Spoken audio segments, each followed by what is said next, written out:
Al Capone, a mob boss in Prohibition-era Chicago, ran bootlegging operations that provided for the needs of the general public. Capone was a leader who forever changed to organized crime by creating the first nationwide crime syndicate.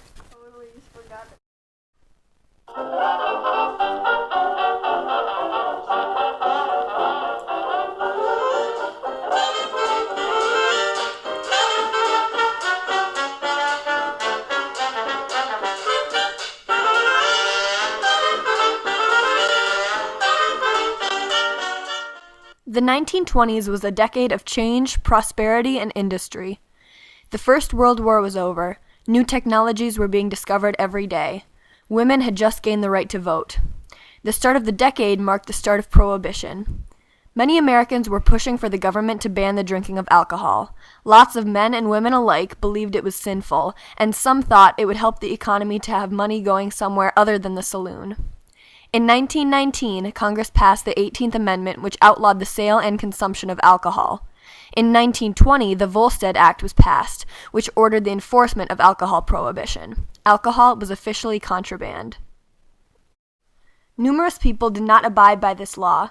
They thought it was unfair and still wanted to be able to drink alcohol. Many made their own alcohol at home, using bathtubs or coffee makers to turn prunes, apples, or potatoes into liquor. For those who didn't want to make their own beverages, there were speakeasies or illegal drinking establishments for them to go to.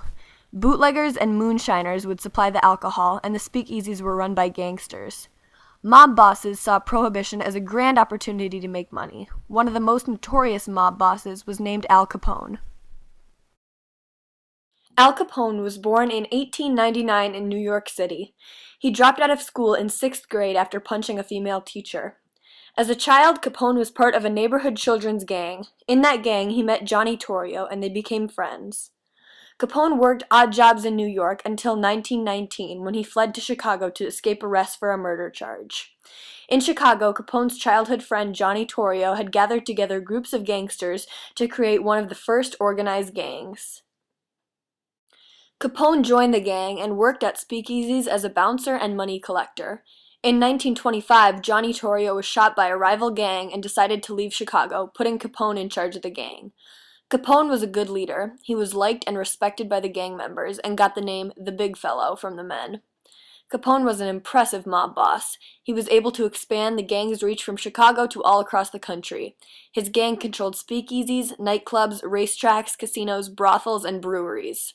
At his peak, Capone controlled over 700 men and 10,000 speakeasies. He reportedly made over $100 million a year. His operations were nationwide, reaching all the way down to Florida. He was at the top of the FBI's most wanted list, but he was extremely hard to catch. Capone had enough money to bribe anyone he wanted and succeeded in corrupting much of the Chicago police force. He also had a vast network of spies in Chicago, so attempts on his life weren't very successful. Capone was known for being charismatic and charming, as well as a ruthless killer. For him, violence was part of the job description. Capone was a worldwide celebrity, as famous as Babe Ruth. He was feared and admired.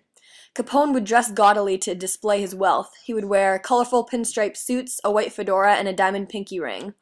He was a generous tipper and would often pull out large stacks of money just for people to see how rich he was. The exact amount of people killed because of Capone is unknown. It's estimated that he personally killed dozens of people and ordered the killings of hundreds more. It was rare that Capone would kill a civilian. He mainly killed other gangsters or police officers.